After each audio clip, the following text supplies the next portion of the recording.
While my favorite and second favorite of the Endless siblings are Death and Dream, Delirium is third on my list for a tragic tale, only hinted at in the first season of Netflix Sandman. But will be explored in the second season, or at the very least will have a small role to set her up for the third season, but we know she's coming with the casting of actress Esme Creed-Miles. However, being a fan of the character, I thought we'd go over the character's own history in the comics before she appears on screen, because I am really excited to see the character in live action.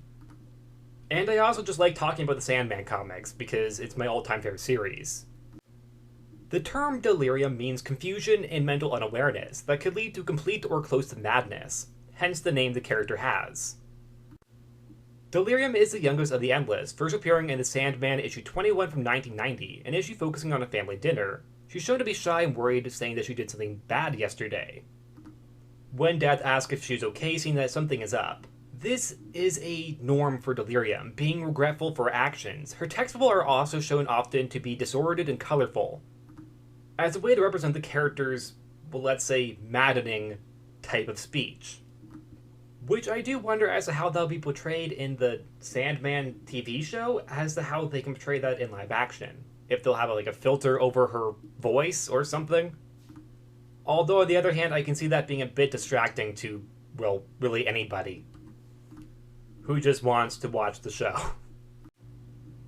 We then get quick character intros for the Endless, including Delirium, who is said to have a long history of being viewed by mortals as something else, which is very common with the Endless, particularly with Dream and Death.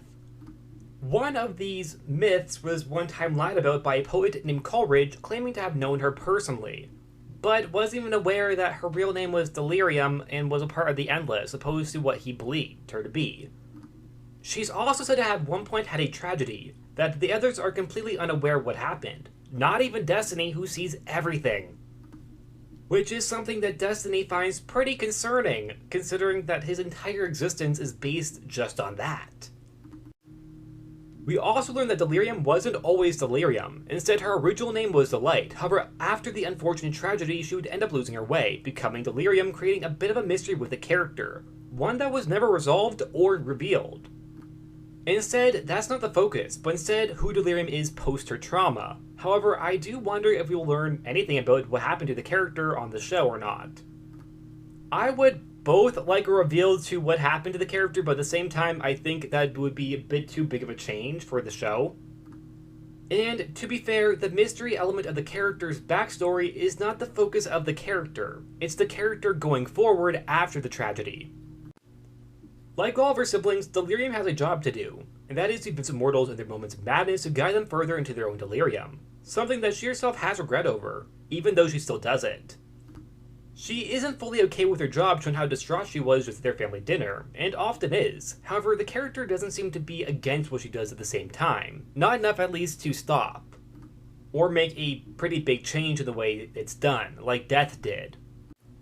We also see that whatever this trauma was, it affects her going forward, being quiet around her siblings and others.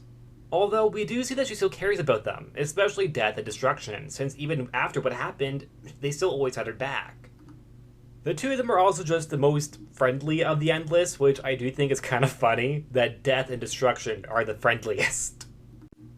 Destruction of whom would leave his duties as a part of the Endless long before the series even started. However, Delirium in the Brief Lives arc would be worried about her brother and go out to seek him, showing that she really does care and would work with Dream to find him.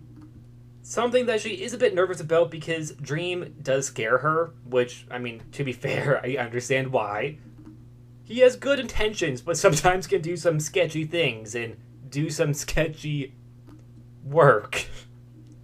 But she really does care about Destruction, and they do end up finding him.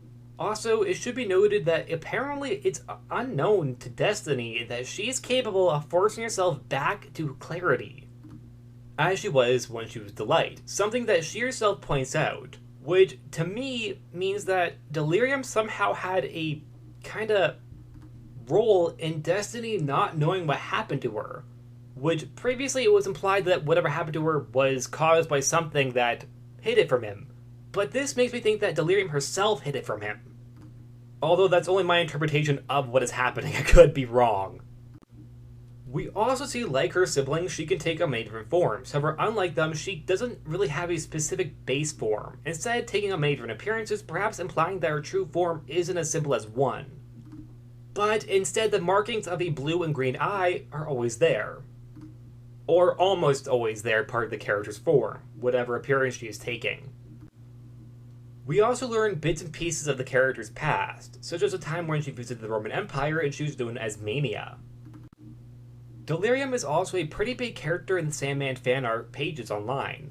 I highly recommend you check some of them out. There's a lot of fan art of Delirium, enough that the majority of the photos that pop up in the Google search when you search the character is fan art of the character, which all of it is really good. I didn't want to show any in case the artist didn't want the inclusion in this video, however I do recommend that if you're a fan of the character or just like colorful artworks, to go look at it yourself. Because there are some pretty impressive pieces, if not all of them are really impressive. Especially how a lot of people portray the colors in the character's hair and eyes and everything. They're all really beautiful.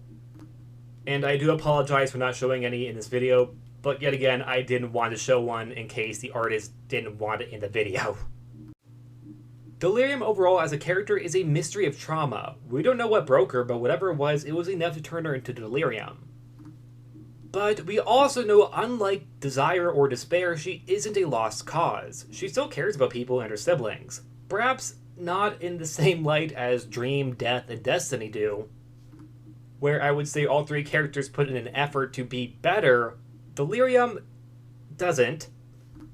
But she clearly shows remorse and really does care for her siblings, especially destruction and death.